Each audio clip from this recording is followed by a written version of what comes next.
Welcome to YouTube on Main Street. My name is Michelle Slavich, and I'm the head of entertainment communications for YouTube.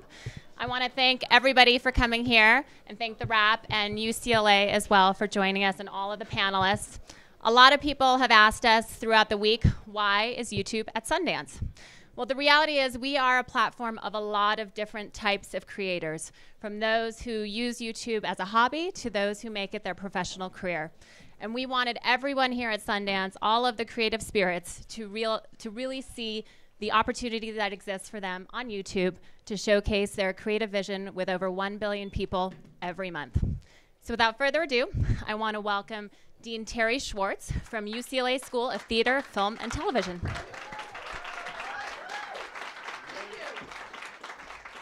Hi, everybody. How are you all doing? Everybody's good? Okay, you can put away your pencil, your paper. There will be no pop quiz. There will be no test. It's just a time to relax and enjoy the afternoon. Yes, I'm the Dean of the School of Theater, Film, and Television at UCLA. It's a great honor to be back at my alma mater in this role. I produced movies for 32 years before I became a dean.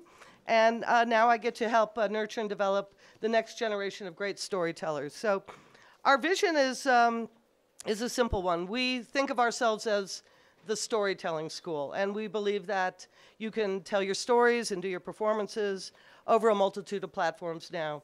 And since we have film, television, digital media, animation, all under one roof, and theater, we believe that we can tear down the silos across all of the disciplines, become completely interdisciplinary, and reimagine what entertainment and performing arts education is for the 21st century.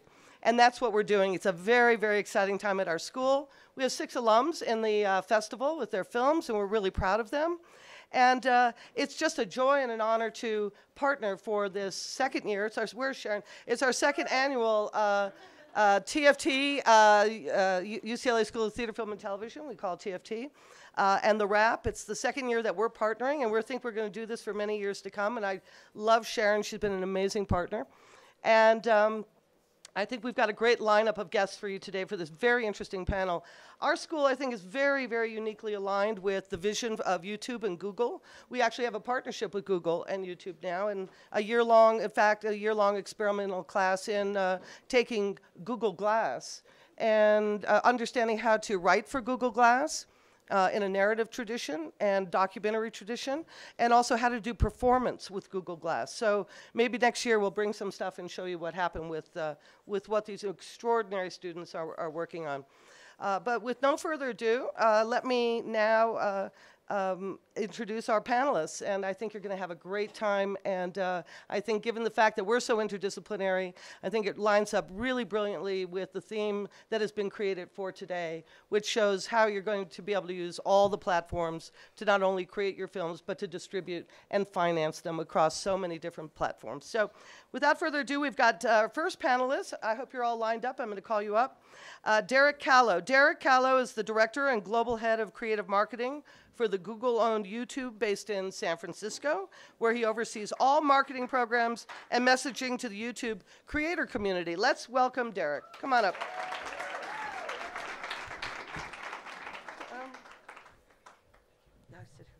Okay.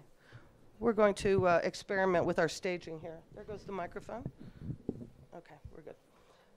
Next up, we have my old friend Jay Cohen, who's standing in the back. Jay has more than 25 years of combined business, film, and television experience.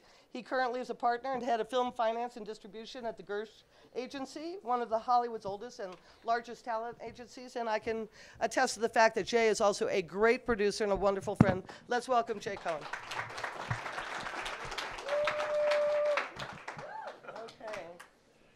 Clapping for Jay while I get to the next person. All right, there you go. All right, thank you. All right, my next cue. Mark Hofstadter. Mark is a 15-year veteran of the film industry, and he leads film and television for global crowdfunding platform for Indiegogo. Let's welcome him upstairs. Next up is Carrie Murnion, is the director, along with Jonathan Maloft, of Cooties, which had its world premiere this year at Sundance. Let's give him an extra special round of applause. Well done. Well done, Carrie. That's fantastic. And next up we have Matt Rhodes. Matt Rhodes is a 20-year entertainment industry veteran, president of Mandalay Vision, a label of Mandalay Pictures. One of his first jobs in the business was as an assistant producer to Scott Rudin, and lived to tell the story. And no, Scott's great. And since that time, he is. No, he's not here, but I did many movies with Scott, so I could attest that he's great. But since that time, Matthew has produced more than 25 films, many of which have world premiered at very prestigious film festivals around the world. Let's welcome him up. Thank you, Matt. Okay. Next up, Alicia Vancouvering's first film as a producer was Lena Dunham's Tiny Furniture. How many people saw Tiny Furniture?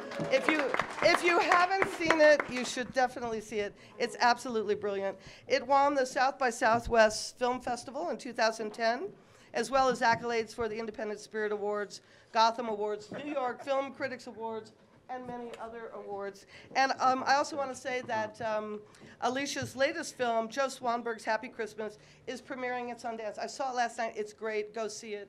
Let's welcome Alicia. My back is cute. And last but certainly not least is our very own, the brilliant and visionary Sharon Waxman.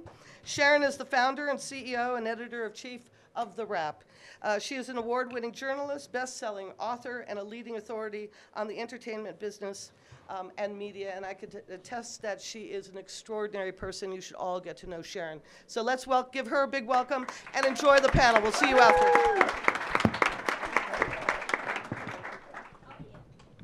Thank you so much, Terry Schwartz. We love working with UCLA. We love working with young filmmakers. We love working with old filmmakers, too. And we love working with the smartest people in the business, so much so that I couldn't resist inviting more people than could fit on the stage. And so, therefore, I am going to get off the stage. Just give you all a brief background on The Wrap. The Wrap is a leading online news organization covering the business of entertainment. I really hope that very soon the day will come I won't need to explain that to people anymore, because we will be 5 years old next week. We are now being read by 7 million people a month. We have magazines, we have events, and we're very much about helping the entertainment industry that is so important to us and so much an important part of our culture, find the business models that would allow it to protect what's so important, which is the IP, the intellectual property, the content that all the people in this room are here working your asses off to create and get in front of the public. And there's no doubt that in the independent film industry, this has been exceedingly challenging over the past decade, in particular over the past 5 years. So let's jump into it and talk about what's going on, because everybody here is trying to figure out not only how to make your movie, because that's hard enough, but how to get it out there to the public. So we titled this panel sort of how to make your movie pop. And we're going to hit a broad range of topics. I want to hear from the panel some of their personal experiences as well as to sort of view the landscape. But I think what I hear a lot is that from people in the business who've been here for a long time is that filmmakers are thinking a lot about how to get their movie made, how to get the money out, how to get it crowdfunded and do it, but they don't think a lot about what they do once they have it. So to that end, I mean, Manola Dargis, a former colleague of mine, had a piece in the last a week ago, Sunday, New York Times, begging filmmakers to stop making so many movies. Now, I don't really think that's going to happen, and certainly not with YouTube, sort of stepping forward and wanting to work more and more with quality content creators. So but this is going to be a real conversation. This is not for the faint of heart, for sure, this business. And I'm going to throw that right over to you, Jay Cohn, because you know better than anybody. Tell us a little bit about what is the state of the marketplace right now for independent film. Thank you. The state of the art of the independent film it's so challenging. And Sharon said one thing that is actually accurate, and we tell it to everybody we represent who finances movies, which are there are too many movies being made, and there aren't enough distributors taking them on. So everything you said is accurate. Okay, you're going to make a movie, but how are you going to get it seen, and who's going to see it? There are less buyers in the market overseas. There are more buyers domestically, but because there are so many channels to reach an audience that the distributors in today's market are struggling to figure out how to reach people without spending so much money that everybody loses money because it takes so much to get in the marketplace. So I'm in the middle of negotiating. If Sharon knows a movie, I had to shut my phone off that we're selling a movie that premiered a couple of days ago called God's Pocket. And the negotiation with the domestic distributors is how much money are you going to spend to release the movie?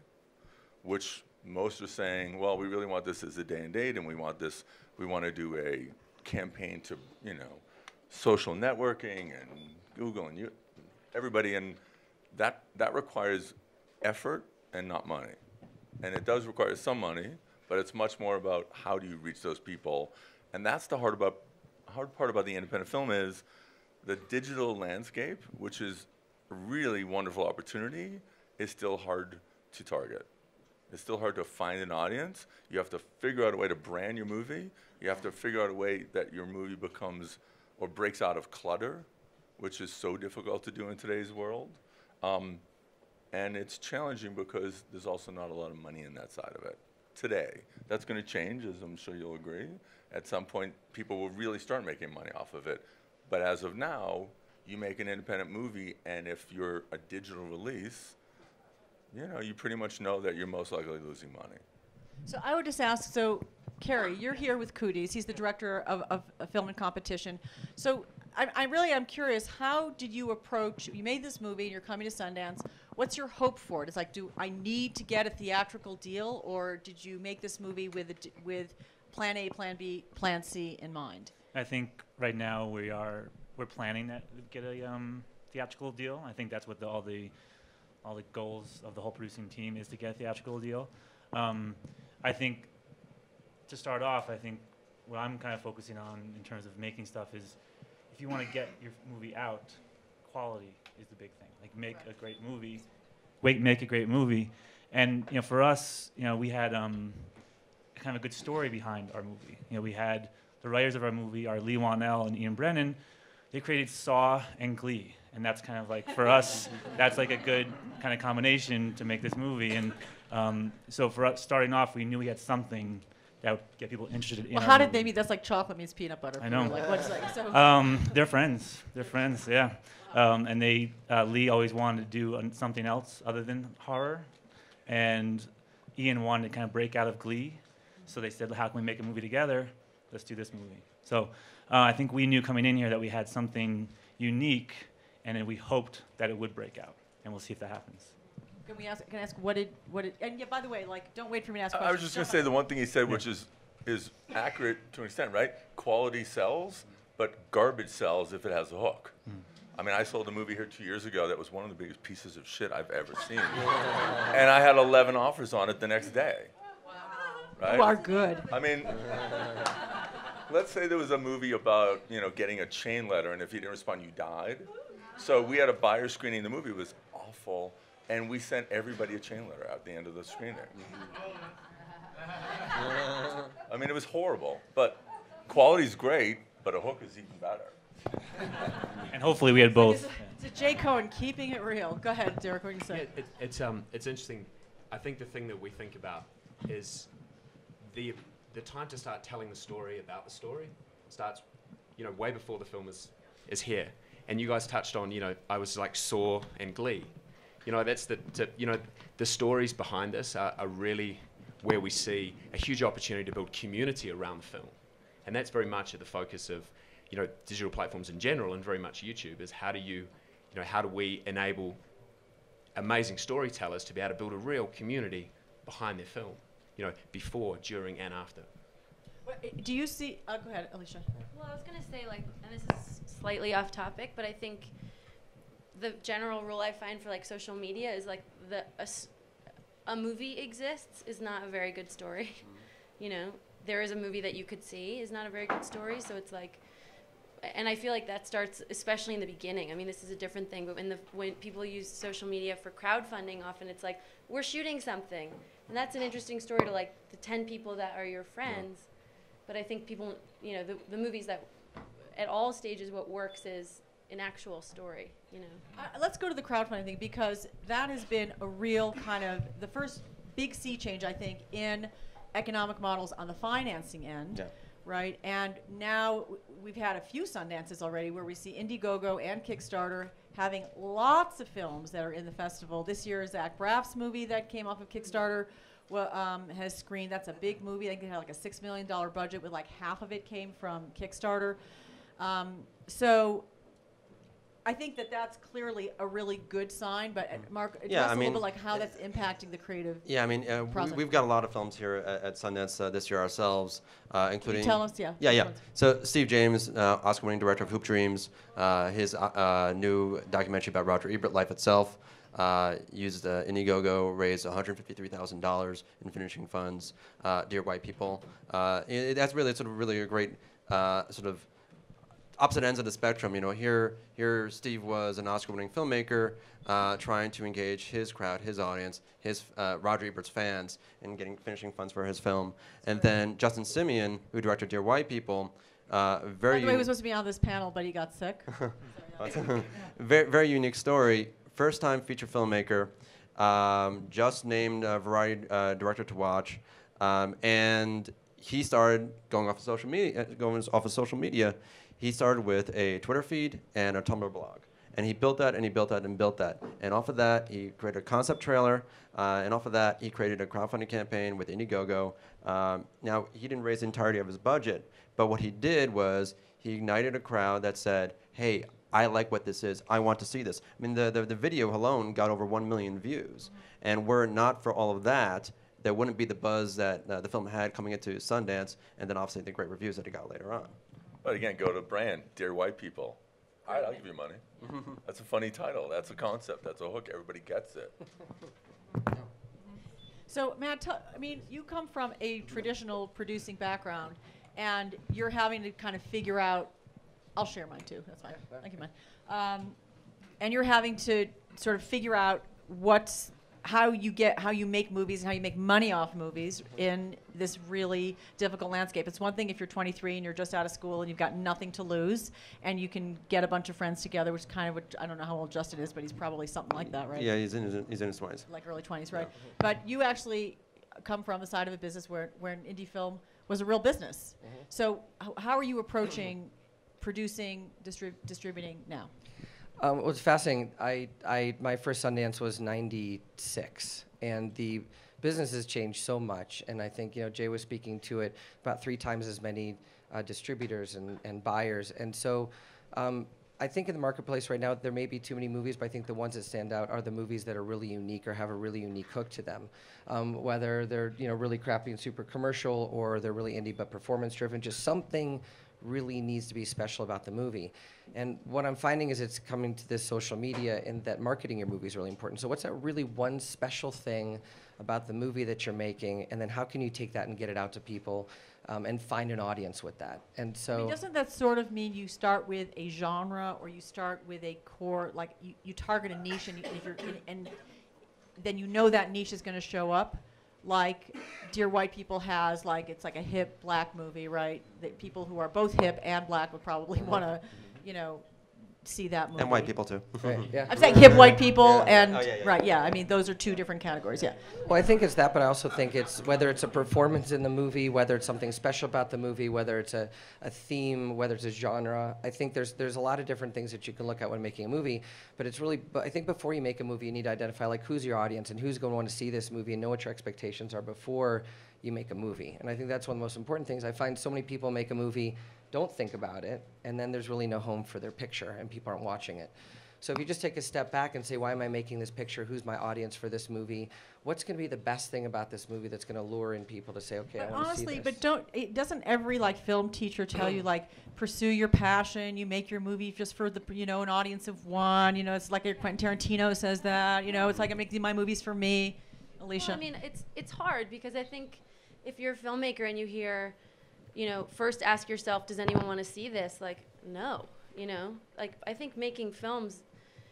Talk about Lena making, Tiny Furniture with Lena, right? She was nobody. Well, yeah, I mean, I think with Tiny Furniture, it's an interesting story because it's we didn't think anyone was going to see that movie. It was funny to us, I mean, I think I actually feel like the only thing you can trust is your own taste, and if you want to see it. The litmus test that I use is would I actually spend $10 of my own money to see the movie that I'm going to make? Only $10? Yeah, would I actually spend $16 of my own money to see this movie?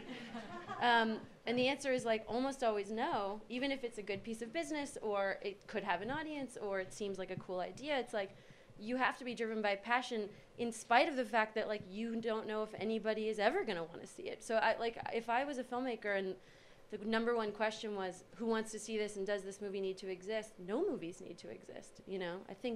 I guess for me that's a tough.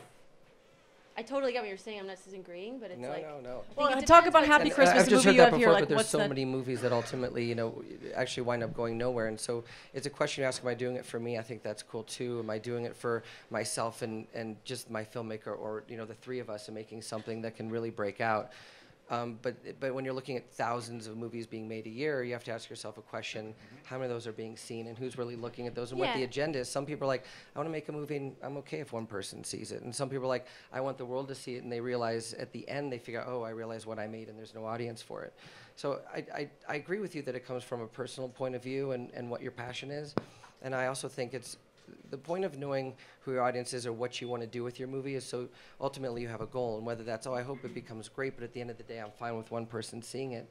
That's the passion which I think so many of us are in this room, do something with social media or making movies or making content.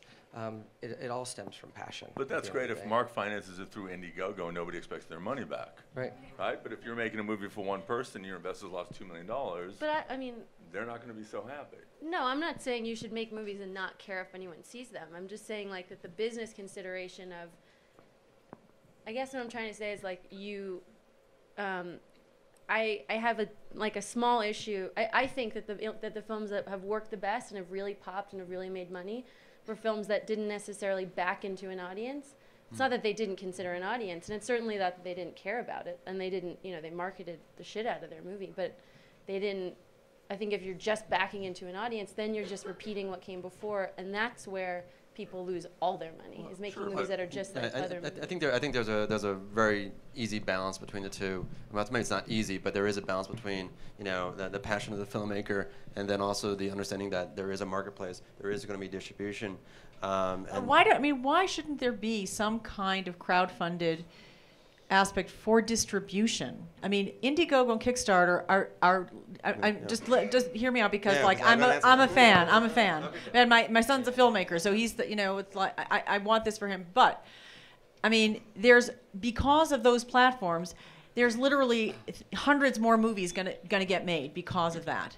Where are they going to go? We need an Indiegogo Kickstarter for distribution. So we actually are announcing today partnerships with a number of distribution online distributors, VHX and Yekra, who are self-distribution organizations. Where's Lucas? He's just writing about this. Our reporter was just writing about this. Thank you. And so they'll be working with, they're going to be partners of Indiegogo. We'll be working with them, promoting them. They'll be promoting us. People, Indiegogo filmmakers who utilize them will get discounted rates and fees. And so this is those are like streaming services essentially? Yeah, they're basically what you do is you have your own website. It's self-distribution, so you have your own website for your film. And so people... I'm exhausted already just thinking about this. It's basically self-marketing, which is, we're talking about social media. And again, the question is, how do you break out? How does anybody find you? I mean, Wake Up White People, whatever it's called. It's like, okay, that has a hook. Are there any white people here? Sorry. But it's that, right? But, I mean, okay, I'm one packaging agent at one agency, and there's 7 major agencies. I get 40 finished movies a month to see if I can get distribution. That's me and one person. That's 500 movies a year plus that I pass on because there's absolutely no market for those movies. Right? So the plus and the minus of the movie business and the inherent problem with the movie business is it's art meets commerce. Right? Commerce is everything and art is everything. Right? You want art. You also want to make money, but it's that balance of how do you find the both. Right? It's also when you make your movie though and you're showing it to someone like you, Jay, and walking in and you're tired, you've had a long day, you got to check out the movie, you watch the movie, you think about it. You're saying I'm tired? Right. And a producer comes or a group of filmmakers come and they're like, okay, look, here's our plan using social media, and here's our plan, here's how I want to market it, here's how I want to use our audience. We've got Twitter, we've got the followers, we're using YouTube, here's our audience that we're finding, here's what people are liking about the movie, not liking about the movie. I think that helps influence people to in the business where art meets commerce, to actually take a look at a movie and reconsider it or take a look at it from a different point of view and say, wow, I think I can do something with this picture. Right. So okay. You go. I was just going to say, there has to be a monetization of what that means, right? So when he's taking a movie on and putting it on Google or YouTube or whatever, you know, their goal is they make money by having 20 trillion people online watching their stuff. So if you're making something that nobody watches, at some point, that affects the value of his company and his website. That affects the value of, right? If Sony wants to buy a movie or Fox wants to buy a movie, whatever it is, they might love your movie. But what they're looking at is the opportunity cost of, if I take your movie on and it doesn't make money, I just missed on that movie, right? So it's just it's an interesting balance. And again, it just goes to, as she was saying, make a really great movie that's interesting with the right people. Right, but this seems to me like, okay, so everything that they're saying here, Derek, sounds to me like opportunity for YouTube. You know, it just seems like it screams YouTube. You have this massive platform with hundreds of millions or a billion people. What did Michelle say? 1 billion people? Yeah, a month, right? And still not the level of quality that you guys aspire to. I mean, this is like, it's kind of like a marriage made in heaven. So, you know, all these people who have movies that they want the world to see, and you have this free platform that needs better content. So, how is YouTube thinking about this? And, you know, the amount of video that you guys have taken just keeps inching up. I don't know if you're taking full-length feature films or not, or you're thinking about that, but where is YouTube headed on this? Yeah, it's an interesting question. I think we work with creators globally, and we work with all types of creators, and so it's very interesting when you look at. Let me give an example. You talked about the word quality, and I want to get back to that because we have, you know, quality is not about production value, or it's about, am I telling the right story that's going to find the right audience? And so we have a lot of quality content on the platform, but we have many different levels of expense when it comes to production, and so. When we look at working with all those different types of creators, you will have an amazing storyteller that has very simple production costs. And many of these guys have 100% digital or in many instances, 100% YouTube distribution strategy. But you can go through all the way up to a lot of the amazing stories that were here where there is exponentially greater production costs. And, you know, Indiegogo's been a part of that. And so in those instances, YouTube is often a part of that distribution strategy because we want people to be able to think about the right mix for their distribution. But can it be more than marketing? I mean, most people will use it for marketing because there isn't really money of any significance to be made. And by the way, you know, it's not really a knock on YouTube because it's not like there's a lot of other good alternatives either. But ultimately, at the end of the day, if YouTube is going to get the quality content, there has to be a realistic way for the filmmakers to make a living at it. Well, is that true? Only if YouTube is the exclusive distributor, right? If YouTube is just a part of it, then couldn't it just be monetized with advertising? Yeah, I'll give you a perfect example. So Freddie Wong, huge. I want YouTube to make all the money. Freddie Wong, huge YouTube celebrity, over 6 million subscribers. Ran 2 very successful crowdfunding campaigns for the first 2 seasons of Video Game High School. He's doing his 3rd season of Video Game High School with us, Indiegogo, and that will launch later this week. Is that because the budget's bigger now, or because he has big budgets? He's had like he has big budgets. How do you mean? Well, the other 2 he didn't do on Indiegogo, but this one he is. So right. is that because because we're a stronger platform. And his 2nd season was Netflix, right? Well, yeah. So it started, but the videos originally came out through YouTube, and then later found a place on iTunes and Netflix. Yeah. That's a great example. Yeah. And you talked about, you know, we worked with Freddie right from the start, and you know, his first series was filmed 100% in our space in LA. But the great story there is he has built his community through digital and through YouTube. And as he's continued his career, the people that are following him and feel a part of his success, his ups and his downs, you know, he's able to work with them to fund his future initiatives. And so it's a great example of, it's not about the one product that is launched. It's about this guy's found an amazing community, and these guys are part of his career and his growth. And then as he builds that, he's able to, you know, tap into those guys. And it's not just tapping into them to milk them for money. You know, a great example we talked about before was Dear White People. Those guys told an amazing story right from when they started to build their social strategy and they put their trailer online. You know, the amazing stuff on their YouTube channel is when like these guys had a camera in the car when they were going to try and get funding, and they're like, whoa, you know, we can't obviously take the camera into the meeting, but like we're going to keep it on standby, and then they turn the camera back on when they got out of the meeting. So like those are great examples where you know it's part of a 360 strategy for sure. But it also requires lightning. He built his own brand, which somehow he was able to do, Freddie, right? And that's how that works. Everybody just can't go out and build a brand and somehow find 6 million subscribers or followers. I mean, Jenna Marbles, she has 25 million people every Wednesday. She's built a brand. She could go make movies. To use your comment, you know, often many instances when you think about your expenditure, you have money expenditure and you have human resource expenditure. You have time. It's your personal time. Yeah. So you talked before, this stuff may not always cost a lot of money, but it's still an opportunity cost. And these guys have built their amazing careers over time. And so I think, you know, nothing happens instantly, but these guys are proof that if you invest and you have a conversation with your community over time, it pays off. So, yeah, I would ask Alicia, Matt, Carrie, like when you're approaching your movies, is that what you guys are thinking about? Like, how am I going to put it together from this variety of, not the financing, but like where the movie's going to go, how it's going to make sense, how it's going to correlate to whatever budget you're putting together? It's funny. It's like over my own career, like my interest in marketing and sales and audience has grown because I've had the experience of making movies that nobody saw, and I had the experience of making movies that people saw and liked, and the latter is way better. It's like way more fun. So like, and once you start getting a taste of that, you're like, oh, this is really fun. Like I like, and Joe, you know, working with Joe Swanberg on Drinking Buddies was interesting because that was his experiment kind of to try to like, what's it like if I really try to make a movie that people love? And we were both like, this is awesome, you know? So I think you start to, I think, you know, it's not actually, until you get close enough to be engaging with an audience, I think it's a practice that you have to build. Like, is the same way that you practice making films and you practice pitching, you practice like, what is the most fun way that I can talk about this movie, you know, in marketing, in social media and all things. You know, if I talk about Drinking Buddies and I make a beer game, people get very excited and happy. Like that seems to work. So you learn, you know, I think you've learned how to talk to your audience over time. At least that's been my experience. I don't think it has to be your interest in the very beginning, you know.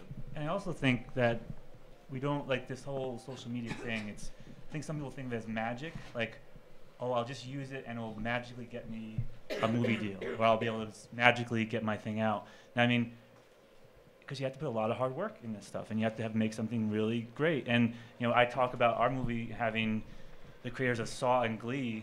You think that would be immediate? Like, wow, it's done. It took 3 years to get this, to make this movie from the start to finish. And that was a lot of hard work from everybody involved. No. Hasn't sold yet. In negotiations. Yes. But I think that's just a testament. Like, it's not a magic thing. And we're all talking about different people who develop their audiences. It takes time, and you're going to fail sometimes, and you're going to like lose money sometimes, but it's going to have to be something where you put a lot of time and effort into it and not just think, I'll put on YouTube and get 5 million hits and people will love it and I'll make a career out of it. I think that's some of the things that this sort of things kind of make people think will happen. So, and you know, from my perspective, it's fascinating because I think, you know, we've totally arrived in a new time, and after like 18 years of Sundance for me, like I can literally sit here and say, you know, the world has completely changed, and that all of the different YouTubers that are out there, like I have a unique movie here at Sundance. It's called The Voices, and what's really helpful with this picture for me, if you know, I'm talking to the YouTubers that are out there, and you know, asking Shane Dawson, and Olga Kay, and Kasim G, and Joe Nation, saying, hey, can you tweet about this? Can you talk about it? Can you know, do you want to see the movie? Do you want to take a look at it? You know, are you going to be in Sundance? And I think these voices have a huge impact, and I think that not only out there finding movies that they like, or finding ideas that they like, or stories that they like, but I actually think they have a giant voice now. And so it's super exciting, and I think it's really changing social media, how we're looking at, how we're marketing movies. And I don't know if it necessarily impacts distribution, but I think at the end of the day, your movie is going to find its way. But having those voices out there supporting your movie, or taking that one little thing that's special about your picture that they can talk about, you know, those voices I think are making a difference. But, you know, one of the positives of social media is what you just said, which is you can kind of do market research. You can see what people like. You can see what they want. You can see how they want it. you still, at the end of the day, will have to go and make a movie that makes sense, that fits the audience, that works, that people like. Otherwise, you know. I mean, I'm sorry. I think a lot about like putting on a show, and the feeling of like, how am I, like, what is the, like, what I'm gonna put on like a little circus, and at the circus you're gonna watch a movie. So like, how do I, you know, and if you think about it that way, like, how do I have fun creatively? Like, how do I make this a super fun creative thing and make people feel invited into it? Instead of, how do I shove a hashtag down people's throats? Hashtag movie@movie.film.blogspot. Whatever. It's like, you know, I think people get uncreative just trying to do awareness, and it's like, that doesn't look like a fun circus. I don't believe there's elephants and clowns back there. Looks like there's just more hashtags. You know, that doesn't make a ton of sense. But it's being smart with what you do. You don't just blast out things into the infinity. It's the same thing with crowdfunding. A lot of people they make the mistake of having their Twitter feeds, and every tweet is about send me money, send me money, send me money. I don't want to send you money.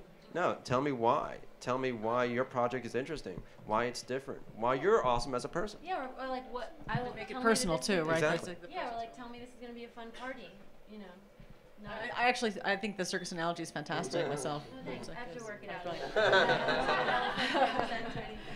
I was asked, especially to like Matt and Jay, who've watched sort of the indie business at its height and sort of seen it kind of, and that's when I came into it, and that's why I wrote a book about the indie directors from the 90s who then like are making all the movies today, the Quentins and the David O. Russells and the Paul Thomas Andersons, who are like all working at the big studios now.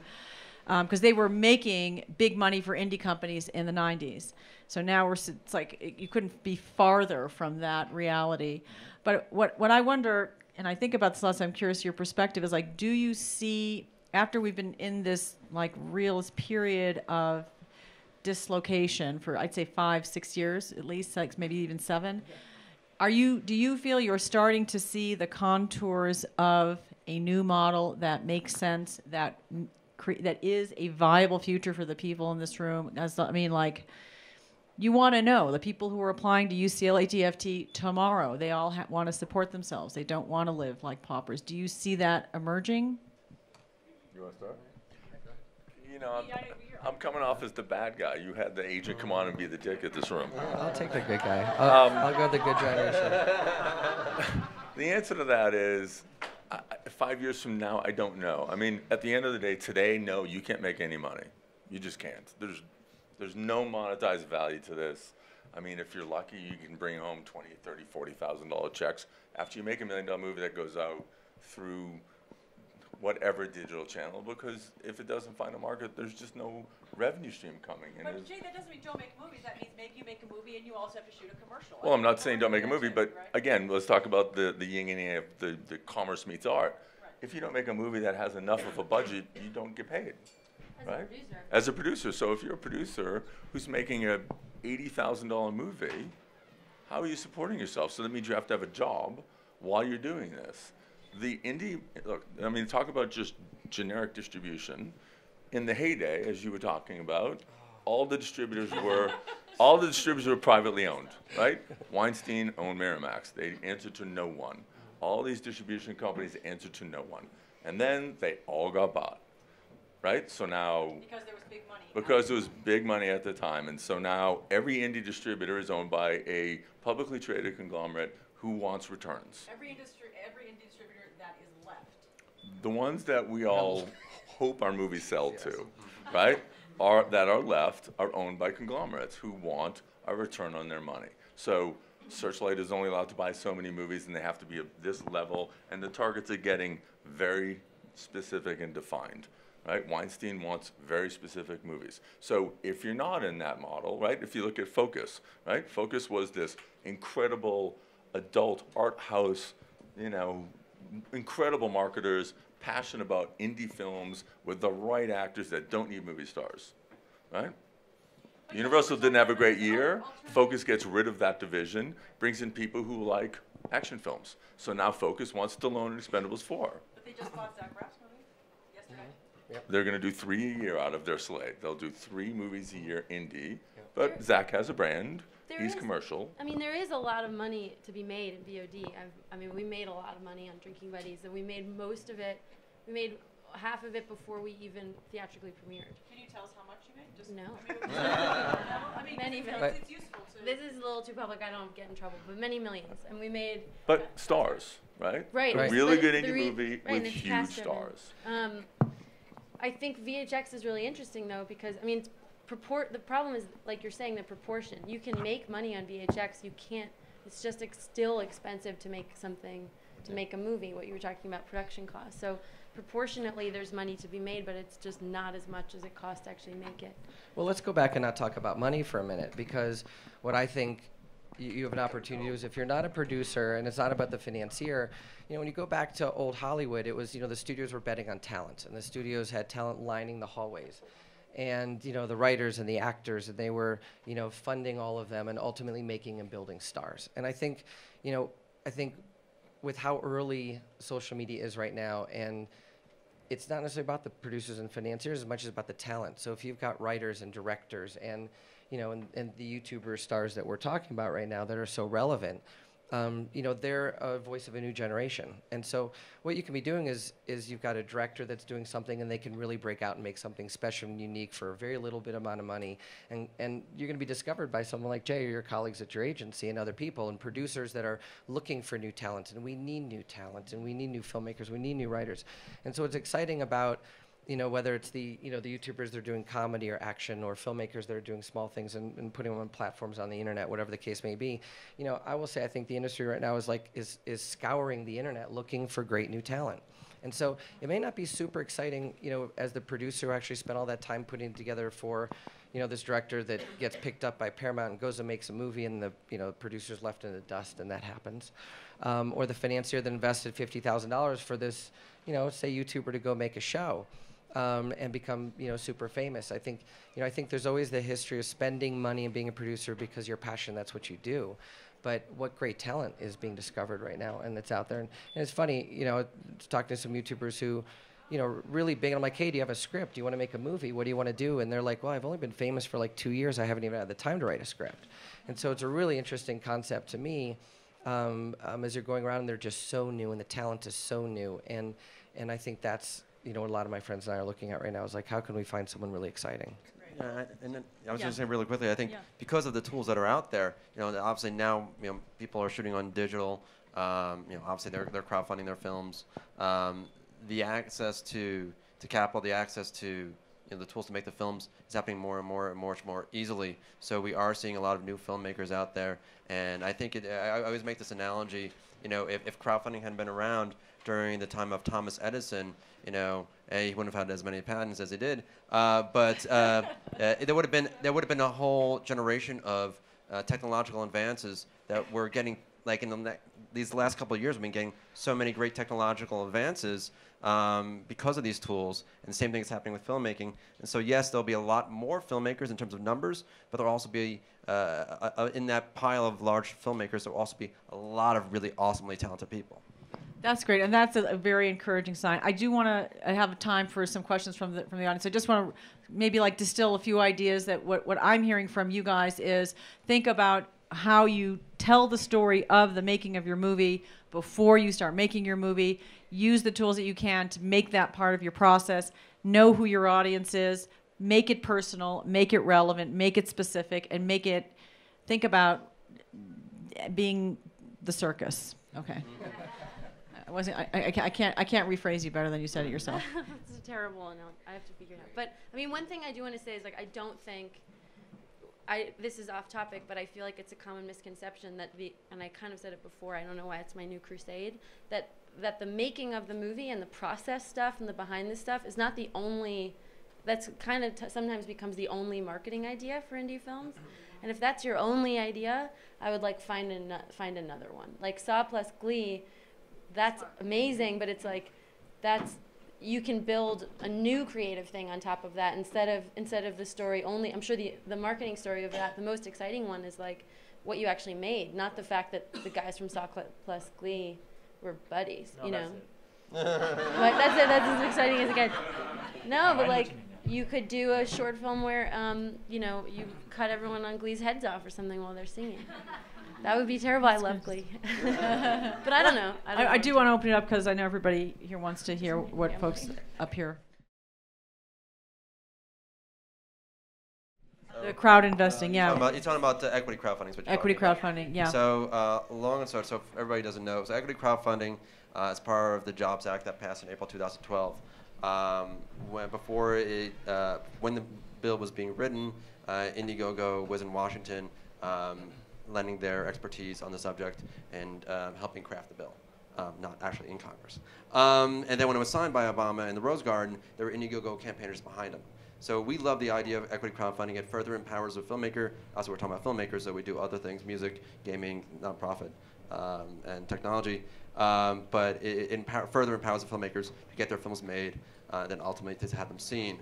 Title II went into effect in the fall, which means that you can solicit investment from accredited investors publicly. Title III says you'll be able to solicit investment publicly from unaccredited investors, basically, the average person. The rules and regulations for Title III have been written. They're up for public comment, but they will not go into effect until later this year. And until that happens, it's a little much the same thing. It's not happening right now. Yeah, Title III will happen this year, but it's not happening right now. You know when? And that's up to Congress. So, see you in Read the 2015. rap, we will tell you. Slated is through accredited Accredited investors, right. But again, you're asking a question interestingly about equity investing in a movie as opposed to just giving it away, and it's still not even thinking about what's the distribution model of what that movie is.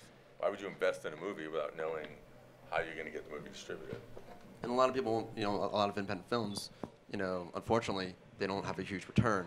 So the average person won't understand, what they'll expect to get in return. So it may end up being that the perks-based crowdfunding is better than. Well, no, I think it all depends on the project. Ultimately, again, I mean, we have to see the rules and regulations as they are finalized. But we love the idea. We're leaning forward on equity crowdfunding, and should it find its way onto Indiegogo, there will be a mixture of perks and equity. Yeah. Yeah, that'll be the topic of our panel next year. Any questions? Yeah, right here. Yeah, I think the conversation here is great because it's about data, and I think that's insights. We talked before. I think you talked about you don't want to back into an audience, but I think and I agree with that. But I think there's a real opportunity to find an audience for your amazing story, and I think there's a difference there. And that's an amazing thing. The thing we love. I'm a bit of a data geek, and I love it because it empowers. And a big part of YouTube is that we've continuing to make huge investments around data and analytics for our creators because that puts that power in their hands. Because one of the things that's amazing is so much of the success on YouTube follows the talent, follows the storyteller. And so you can focus on what's my audience telling me. I'm telling small, short stories, short format stories, and I can see, wow, I've got a global audience for this. And that's an amazing thing. And I think understanding that and taking that into not just post-launch, but about how do I think about new stories, how do I take that through? And it's amazing because most of the amazing stuff is happening through our whole third-party ecosystem. They're amazing enterprise. You talked a lot about this. Amazing businesses that are thinking about, wow, I've got this. There's an amazing amount of data online that I could be using to inform decisions and think about investments and find a market for my story, which we're really excited about. So basically keywords. I mean, if as a director. I mean, that's a company that's waiting. I think that's waiting to be created. Somebody create a dashboard for independent filmmakers. So there's a company in LA. Amazing. It's called Market Share Partners, which they basically have an exclusive to Google's database, and they do all the econometrics, which is primarily successful where it doesn't require so much of subjectivity, but they do econometric studies for Disney, for Mercedes-Benz, and they can tell you, and really the truth on algorithms and econometrics is all about brand and impressions and awareness, but it still doesn't drive you on a subjective basis. You can do all the data that you want. It still doesn't mean they're going to go to see the movie because their friend said, oh, I saw it and it wasn't very good. So your econometrics just went out the window. There's one and very specific natures, such as the faith-based audience, right? Faith-based audience is the exact thing you're talking about. You can do a study with Lutherans in the South, know exactly what they want to see, make the exact movie for them, and they're going to go. Because their pastors, I'm Jewish, sorry, so I don't know what they're actually called, their pastors will go church by church and make their people go, right? So that's where econometrics really kicks in. What's amazing to me, which hasn't happened yet, is when you talk about minority ethnic films, urban films, Latino films, whatever, Indian, Native American Indian, it's like nobody's ever said, here's a perfect target, a demographic that is underserved, and nobody's figured out how to do it. And I'll say, you know, Mandalay, we did a movie called Soul Surfer, and there's a genre called faith-based mainstream inspirational sports pictures. Came up in a conversation, you know, what's the acronym for that? But came up with that with Sony, and then they said, well, let's do another one. So we have a movie in post right now called The Game Stands Tall, which is again a faith-based mainstream inspirational sports picture, like, you know, like a Rudy football movie, and like a Blind Side. And so it's fascinating looking at those audiences. So and I'm finding what's interesting is like there's a company called The Audience. Has everyone heard of that marketing company that works with distributors out there? Yeah. So, you know, fan of what they're doing is really helping filmmakers that are out there really find an audience for their small movies, find people, you know, with whether actors and find the audience, their talent, the directors, the story, you know, how to focus it. And that's why I actually think just to say media in itself, social media is helping so much, is actually finding audiences for people who are making movies and unsure of it. And, you know, I've made many movies over the past few years where I think I know who the audience is, and then, you know, am I right or am I wrong? And sometimes you're so close to a movie as the producer, director, and you're not really sure who your audience is because you're just making it based on passion. Then ultimately, you know, you find some great people that are out there, and I think, you know, it's a great way to be able to find an audience and who that audience is and who's aspiring to see it and why they want to see it, and then share it. Because what's interesting is sometimes when I'm making a movie, I'm actually making a movie like The Voice is right now to go sell. And then there's a whole other process that when I work with the distributor, we're now going to go sell it to the world, right? And I actually think they're two different things. It's sort of like, you know, writing a script to get a director, then you work with the director to rewrite the script to go get an actor, and it's really a process. Just like I think, you know, pre-production, production, and post and editing your movie is, you know, a whole different process. And so along those lines, it's where I think marketing comes, and it's so helpful to know your audience. And that's the number one thing we tell investors is you're not making a movie for an audience in a weird way. You're making a movie for a distributor who then has to go find your audience. So if you can't sell the distributor, you're never going to find your audience. We're almost out of time, so I'm going to take one or two more questions, and then we've got to wrap it up. But go ahead.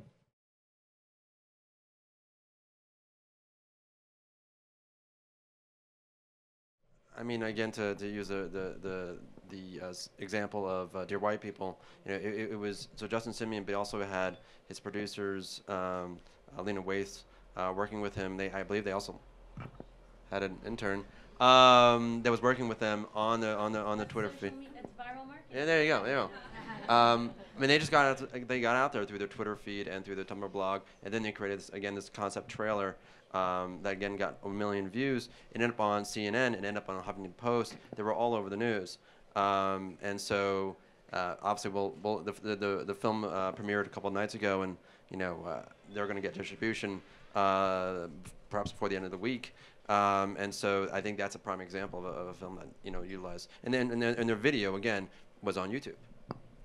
One other, I mean, I was going to, the story that's been weaved throughout the week is exactly that. But you know, another great example with probably slightly, definitely lower production costs is an amazing partner on YouTube called Mondo Media, and you know they've built over time an amazing community on YouTube and on other social platforms, and I've really listened to them and I've worked very closely with them. They tapped into them to crowdfund one of their latest animation movies, and it was 75 minutes in length.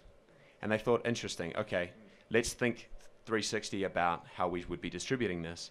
And they went on YouTube, they split it up into 12 episodes, and then that's obviously advertising funded, and they put that onto the platform, and that further built some momentum around that movie. And then they've launched this onto Google Play and iTunes and Amazon. And so that's a great example where you think about, what do I want to achieve at each stage? How do I build that story around how do I build that story, and how do I build my campaign, and think about the right distribution channel for that. Fantastic. We are really out of time, so I just want to please ask you all to join me in thanking these amazing panelists for their time. Fantastic.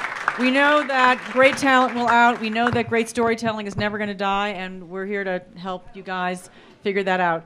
There are little rap favors at the door. Take one on your way out, and please be reading the rap and sign up for our newsletters and stay in touch. Thank you all. Sharon.